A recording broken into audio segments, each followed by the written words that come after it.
Welcome back on Health Nugget. We are discussing about depression in men. And in our first segment, with the help of Onesmus Joroge, an addiction counselor, we've seen that it is true that the society paints a picture that men cannot be depressed, or rather men cannot undergo mental health issues. And on the other hand, men are usually reluctant of discussing the emotional and mental health issues, and they opt for drugs and substance abuse. And to help us delve further in this discussion, I'm being joined by Faith Nashipae, an Executive Director at Thriving Families Kenya. Thank you, Faith, for joining us today.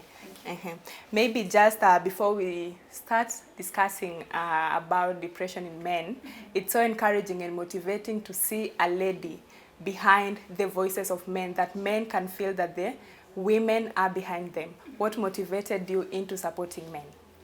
Wow, a beautiful question. I am a mother of boys. God has blessed me and my husband with 3 sons.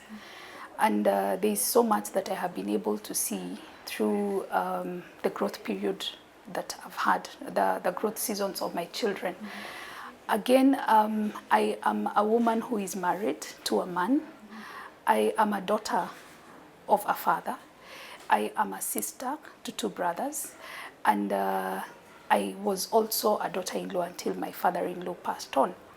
And therefore, I'm still a daughter-in-law, but I was a daughter-in-law to my father-in-law. And therefore, I have been seeing so many things around this. Again, I got married at a very young age, and that gave me another view of life. At some point in our marriage, we didn't have a lot of support, and it brought out a lot of issues. And that led me to start looking at really family. And in the process of looking at family, I identified that there's a challenge with men. And there's a challenge with how men actually view family, and how families view men, and how women view men in the family. In that way, I have been looking at how do we support men. So that led me to establish Thriving Families Kenya, where for me it's about the psychosocial aspect of the family. We look at how do we innovatively create a better environment for families, how do we establish better families, how do we strengthen the families, how do we bring our families to healing and reconciliation. So in the process of this, we have seen the man as the big equation in the family, because women are empowered. We start out actually by getting our young girls through, what do you call them, through bridal showers.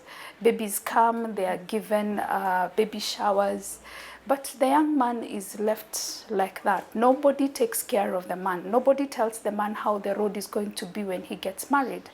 And nobody again tells the young man what fatherhood really entails.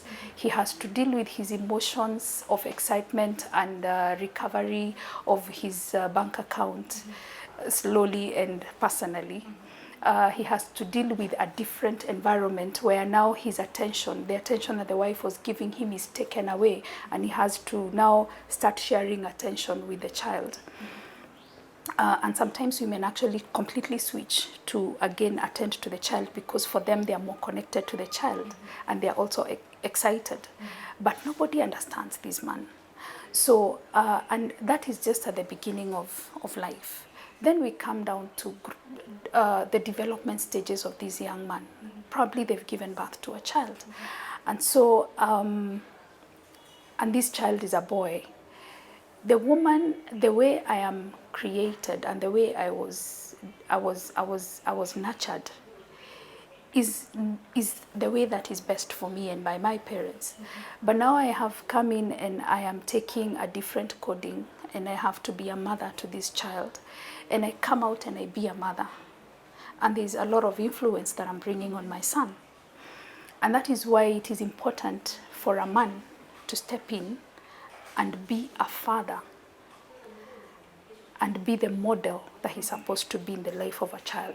So in the process of all these, we have seen a lot of issues from the psychological and counseling background. You look at the developmental stages of a child and you realize that there is a lot of deficiencies that are happening, where we are having violent homes, where we are having sometimes single parent families. There are a lot of deficiencies that happen mentally and emotionally in the lives of children. And unfortunately, we are not keen on addressing these things until we find our children becoming defiant in their teenagehood and adolescence.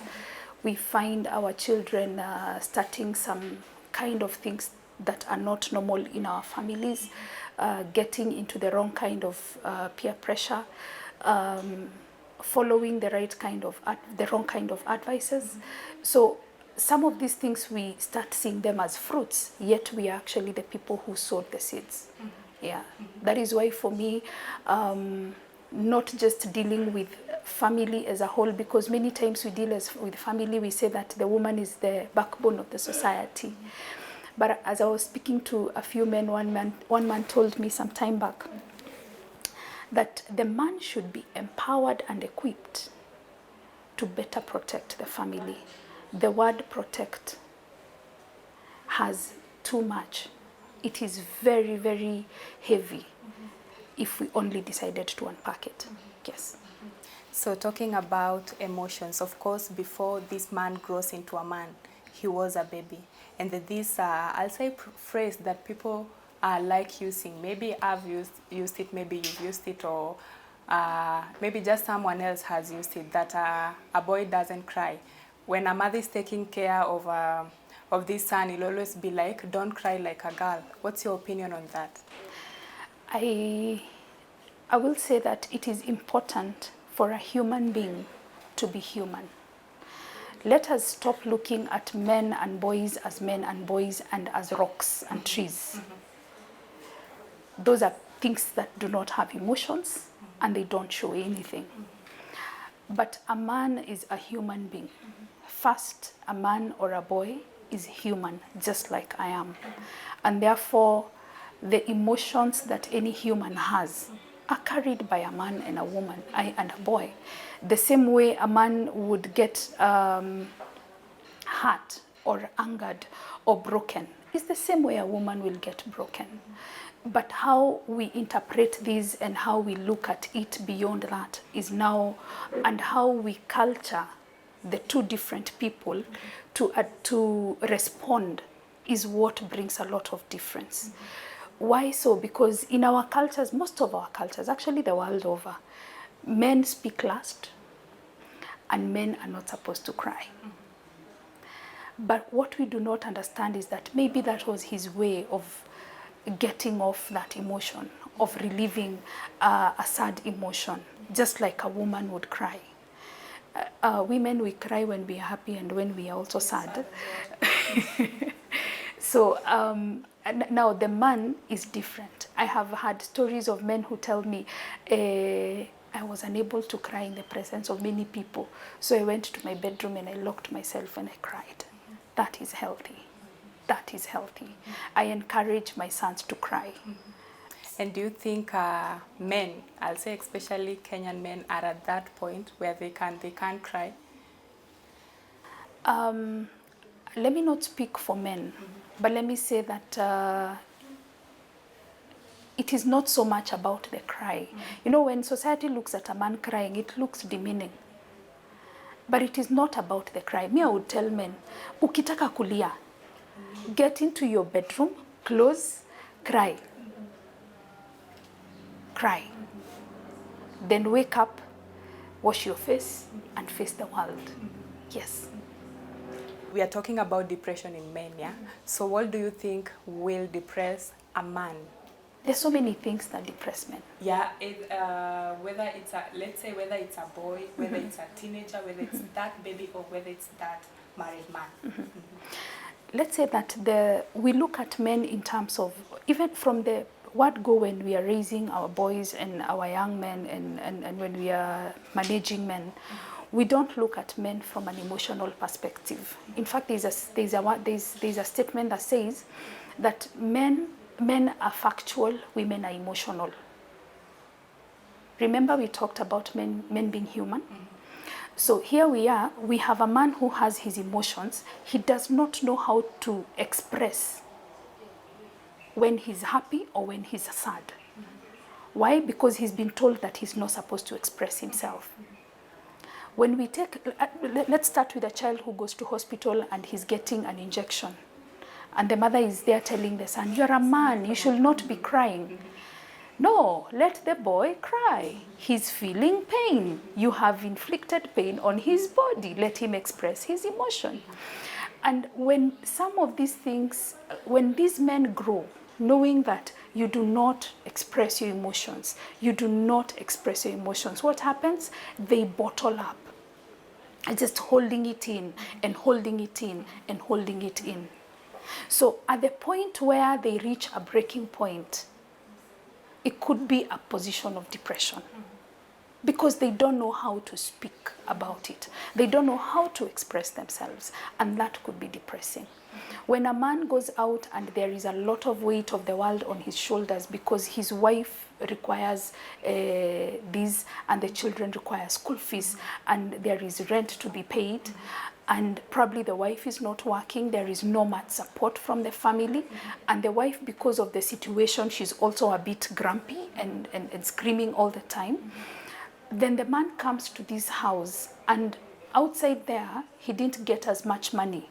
And he comes home, and the situation, yes, he's trying to manage the situation the best he can, but again, the wife is also grumpy and she's shouting. It creates a system, it creates a crisis probably in a man, and he wonders, so what am I supposed to do? Now, unfortunately, men do not have the support system that we women have, where I can call my sister and I scream on phone and I cry and she tells me it's okay, it's going to be well. Men do not have the support system where they tell each other, hey man, it's not so easy, or no, I just don't like what she's doing, she's screaming at me. They don't have that. So what happens is that he just bottles in and close up. So tomorrow, when he hits the wall or when he hits the woman, we say that it is gender-based violence. But we are not looking at where did this come from. Were we human enough to understand that this person has emotions and to become a safe landing or a safe space for this person to express his emotions? Yeah. Now, how does the community or how does the society or these families now support this particular guy? There's so much that the families can do, and I want to start with the families because for me, before I look at communities and societies, for us to clean our current societal decadence, we have to look at the family. Our constitution rightfully places the family as the basic unit where social systems stem from. And therefore, for me, I look at family as the most strategic and critical place of cleaning up the mess that we are having of gender-based violence, of homicides, of suicides, because suicides are higher among men. Mental issues are higher among men. Go to Mathare Hospital today and you'll find the bed capacity is higher by men than women. Look at the data, the NACADA data on alcoholism. You'll find that our men are more, men are, the intake of alcoholism is higher among men than women. And go to the prisons, we have more men than we have women. And therefore you look at these, and some of these statistics worry me a lot because it tells me that we are headed to a Kenya where we may not have, we are not dealing with our situation the way it's supposed to be dealt with. Let me say that. And I think it's good that we start in our minds silently forecasting these statistics 50 years to come and ask us, where is Kenya headed? Understanding that man is the seed that God created and he's the seed carrier. And understanding that a woman requires a man, a child requires a father, a society requires a man, just as we require a woman. I think we need to get to that position where we start looking at where are we headed first. Two, that is as a society. And when we start sobering up to the realities of our future and looking at our actions generationally, then we start having a conscience of, when I am raising my children, I am not raising my children for me or to look good or to look like I am doing very well, but I am impacting on my generations to come. Why am I saying this? The way your mother used to wash dishes is probably the same version, but you have improved a little bit, right? The way she used to cook is probably the same way you cook today, but you've done some sprouting up, right? If she used to use kuni, you're using gas, right? So looking at it that way, we need to see that the family is where life is created and generations are modeled. So I always challenge parents, when you're raising your children, look at yourself as the great-great-grandparents and ask, what would I want my great-great-grandchildren to talk about me in future? That way, we'll start working on our society, because when I do it right, you do it right, and X and B do it right, we are creating a community, and these communities become the societies that we want changed. So at family level, parents, stop fighting. Just stop fighting. Because every fight that you fight in front of children is an adverse experience that codes wrongly in the mind of your children. Whether it is verbal or whether it is physical, it is coding the wrong way. I know women do not fight physical, but many times we fight verbally.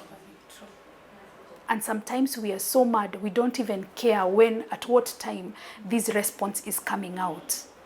So you will talk and you don't feel whether you forget that there are children around you, and you say something and the children are picking this. The unfortunate thing is that we also take our children as children. We don't realize that they have a brain that is developing. And therefore, as the children develop and their brain develops, we need to create safe spaces, very clean and safe spaces for their emotional and psychological development. Because when we expose our children to violence, trust me, in future you will get violence in your generations. When you train your child how to save, you will have a successful generation. But if you train your child not to save, you will never be able to cut off poverty from your family. Those also, the same principles apply when it comes to emotional being. Let your children respect one another. Talk to one another with respect. And that starts with the mother and father. When the mother and father respect each other, communicate respectfully with each other, then our children learn from us. The Bible says in the book of Proverbs that example is better than prescription. What does that mean? How I act, the model I set, is what I am teaching my child to do. If a father comes home drunk every other night and has 5 sons, probably one of them will become like the father. Right? Or maybe the only one son becomes like the father, or even one of the daughters. So for me, I want to say, let us look at the family first. Let us fix the family unit, because that is where life starts. Yeah. And I just love how you've put it across that children emulate what they see, so we should ensure that we surround our children with positivity. And now I'll say there's a greater percentage of single parenthood, and especially single mothers. And there is this single mother that is taking care of a boy. How would you advise this single mom to raise his son for him to become a better man in future?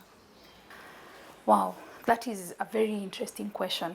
Let me first say that we all, and I'll speak in the words of one of my very good friends.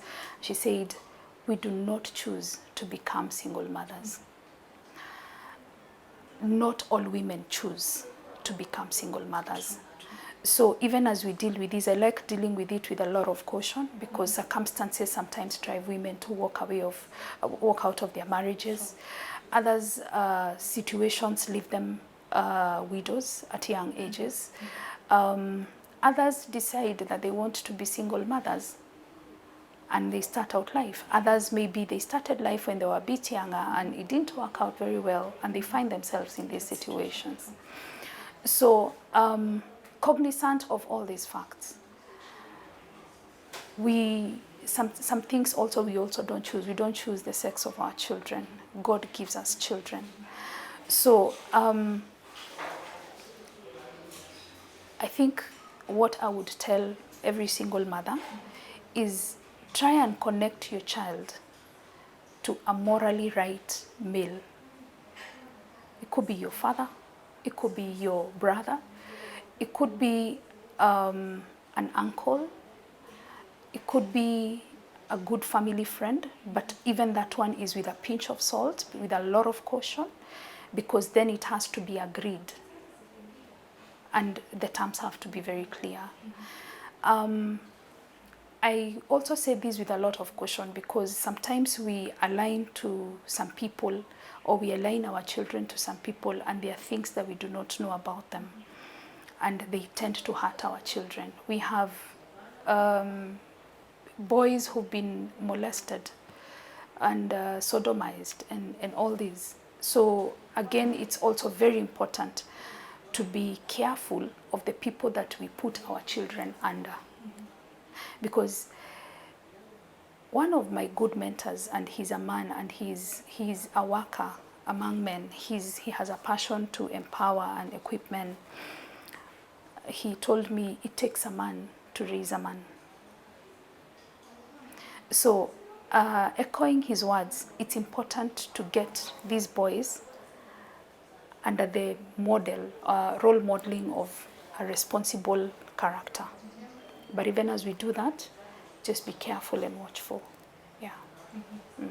And now, just on the same about depression in men, I'll say even talking to men outside there and just asking their views, maybe I'll say about depression in men, you'll find that most of them don't even want to talk about that particular topic, and it's true that it's affecting them. How do you make them talk about it freely? How do you make them feel free and just talk about it and accept that it's happening and seek help? Well, under Thriving Families, we've created a program called ManSpace. And ManSpace is purely as safe spaces for men, where men get together with one another and we throw in someone to direct the discussion. We train this person and they get in and they have a discussion on issues of life. We don't encourage politics. We don't look at necessarily church issues. No, we are looking at the man. So if we can have more of these safe spaces, it can help a lot of people in the society. Why do I say so? Because the Bible says that in the multitude of counsel, mtu hatapotea. So as men sit together, you realize that there is one with this experience and there is another one who went through that 5 years ago, and he's able to share how he was able to come through it. And by so doing, someone picks one point that is helpful to him. But these are closed spaces that have to be with utmost confidentiality. Yes. The other way that I want to say is, men, please be brothers keepers. That's what I would say, that men must be brothers keepers. Why? Because the same way you wouldn't want your ego to be hurt is the same way I wouldn't want. You should protect your brother's ego not to be hurt. So let us not injure one another. And by so doing, we'll be creating safe areas or safe environments where if someone is having a serious issue, he'll be open and free to come and say, hey man, it's not working for me and this is the issue and I don't know how to solve it. Because we are not experts in everything. We are not experts in everything. Every other day, life teaches us a new lesson.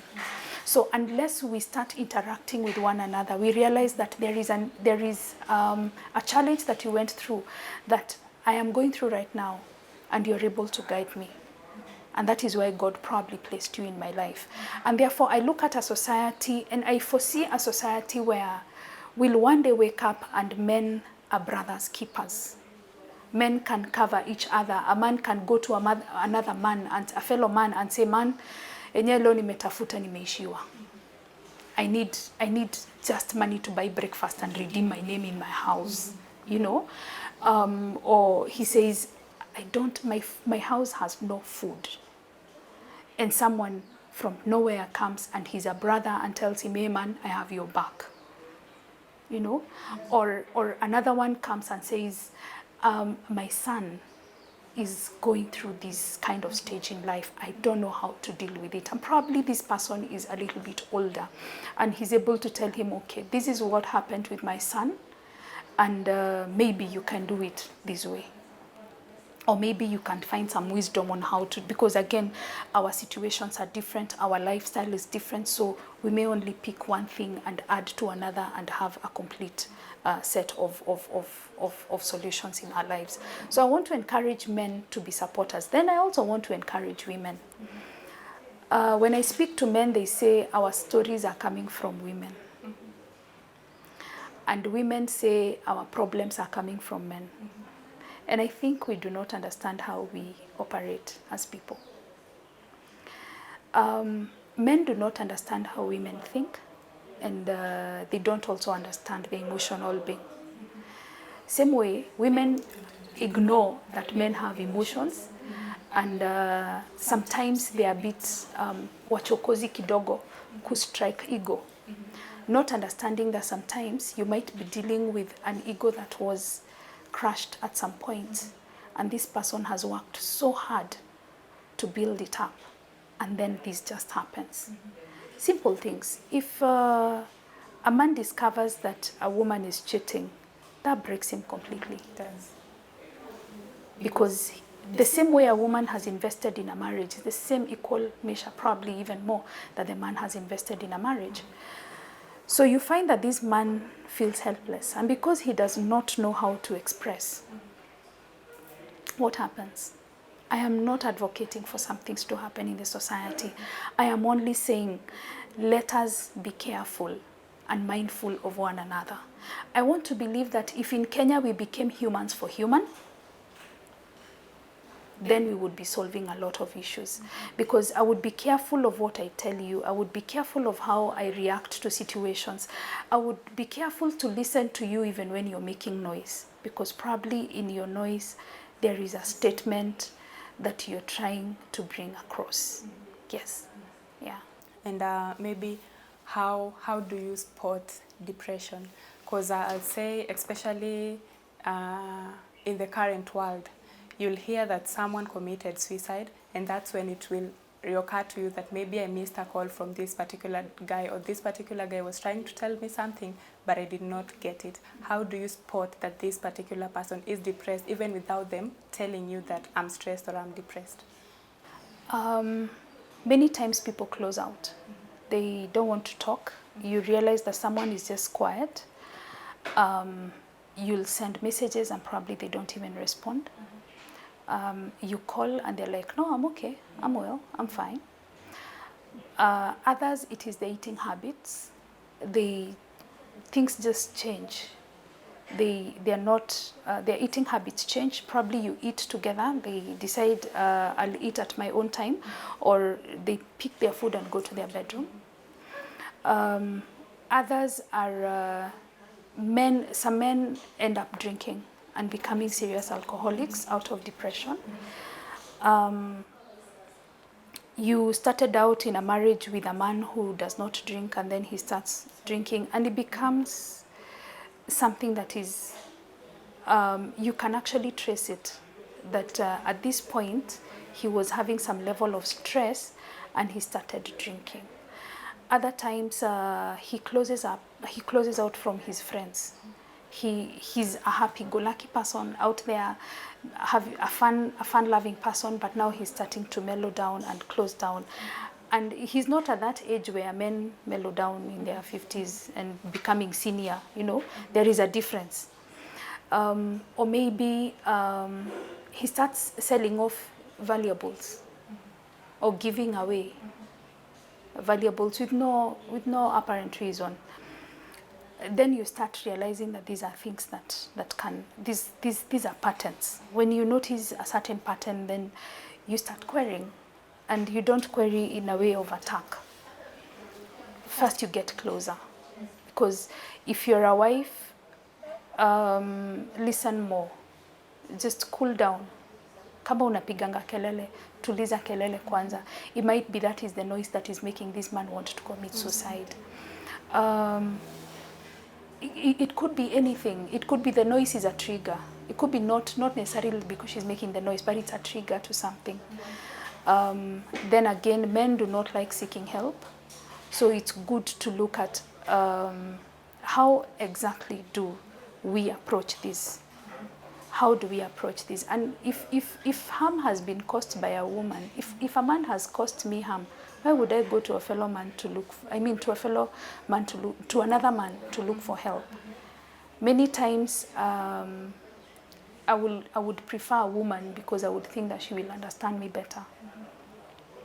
And yes, sometimes it happens that way. But before you even hit the place of referring this person to care, I think there is something that we can all do as support systems.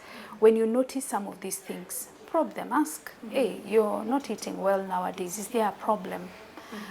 Then become a little bit more sensitive, listen more. And maybe at some point this person will actually say that this is happening and this is what it is causing. He may not even say that I want to commit suicide in the first place. But he may say that this is happening in my life. Now it is you to see that, yes, this is a burden and a big mountain. And I can't help, but maybe I can get him help. So that's where now you start pulling in some support. Yeah. And so indeed, action speaks louder. That's it. Yes. Yes. And maybe as we conclude, there's something that you mentioned during our interaction of how men deal with grief. Maybe you can just point that out. I think we need to be a bit more humane and look out. Again, when it comes to brothers and the men, many times we assume that men did not feel anything. Or they are men. And sometimes they brave the situation and they put on very bold faces and they're there, not knowing that the man is crashing inside because he also had a relationship. He also had expectations. He also had interactions.